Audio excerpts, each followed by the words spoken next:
Bonded warehouse declarations. A bonded warehouse, or bond, is a building or other secured area in which dutiable goods may be stored, manipulated, or undergo manufacturing operations without payment of duty. It may be managed by the state or by private enterprise. In the latter case, a customs bond must be posted with the government. This system is widely used in developed countries throughout the world.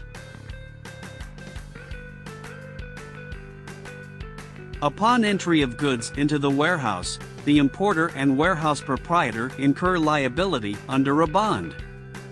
This liability is generally cancelled when the goods are exported or deemed exported,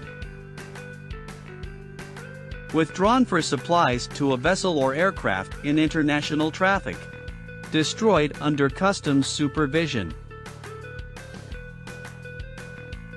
or withdrawn for consumption domestically after payment of duty. Bonded warehouses, also known as bonds, are popular among importers and exporters. Working with a bonded warehouse can make supply chain management and cash flow more straightforward and efficient. That said, if you don't know what a bonded warehouse is or what the benefits of one are, it can be challenging to take advantage of the opportunity. A bonded warehouse is a site where shippers can store imported goods before customs have processed them. Goods stored in bonded warehouses aren't liable for customs duties. When the goods have been delivered to their next destination, all applicable duties become payable. Using a bonded warehouse means you can deliver your goods closer to their final destination. It also means that duty payments can be postponed until the product has been moved. This system can provide significant benefits for businesses that trade across different jurisdictions. The use of a bonded warehouse can cancel out the need to pay duties, creating inventory and cash flow efficiencies. You can defer VAT payment and other duty taxes in a bonded warehouse until the goods have been removed and shipped. This can provide you with breathing room and space to carry out additional pre-sale activities. Additionally, if you export these goods, you can avoid these costs entirely. Most bonded warehouse facilities can agree to store your goods for up to 5 years or more. This can be useful if work is required to satisfy import licensing requirements or demand isn't as high as expected. With a bonded warehouse, you can store your goods until you've met the requirements or demand has increased. By leveraging bonded warehouses, you can order goods in advance of anticipated demand. As goods are stored closer to the customer, you can quickly deliver and offer a better overall experience. Bonded warehouse facilities have been equipped to store all kinds of products for as long as necessary while maintaining quality. For example, many bonded warehouses contain dry containers, deep freeze systems, temperature control facilities, and bulk storage facilities. In addition to regular safety measures like CCTV, goods in a bonded warehouse must be fully documented.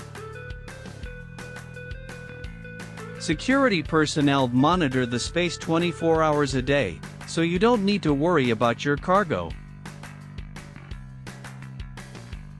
Bonded warehouses are subject to detailed assessment and regular auditing, so you can feel confident you're working with a reputable organization. Most bonded warehouses are located near major ports. This allows companies to store goods at the port of entry until they are ready to be distributed. Utilizing these bonded warehouses can create savings across the entire supply chain by reducing lead time, transport cost, and potential damage. While writing the transit declarations referring to a warehouse declaration on Oregon NCTS interface, first you should click Add Warehouse Declaration Line button.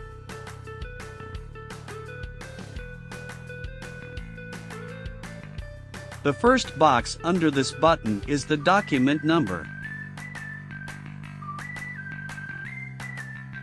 The number written on the warehouse declaration should be entered here.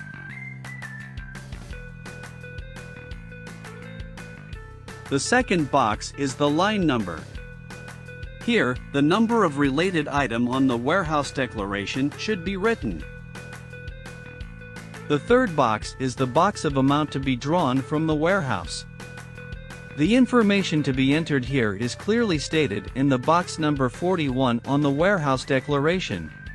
If there is not any special case, it must be entered in the same way. If the total amount will not be withdrawn, then you should proceed according to the information provided by the client. Also, it should be compared with the invoice, whether the withdrawals are correct or not.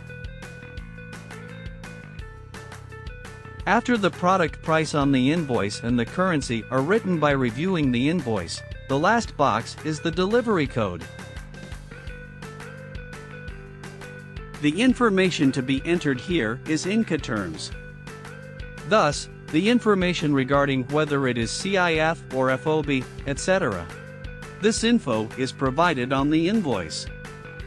As the last step, you should click the Save button and send the draft transit declaration to the client for checking and confirmation. In this section, we talked about bonded warehouse declarations. Next time we will look at entry summary declarations, RRO, and how to create a declaration set. Keep watching.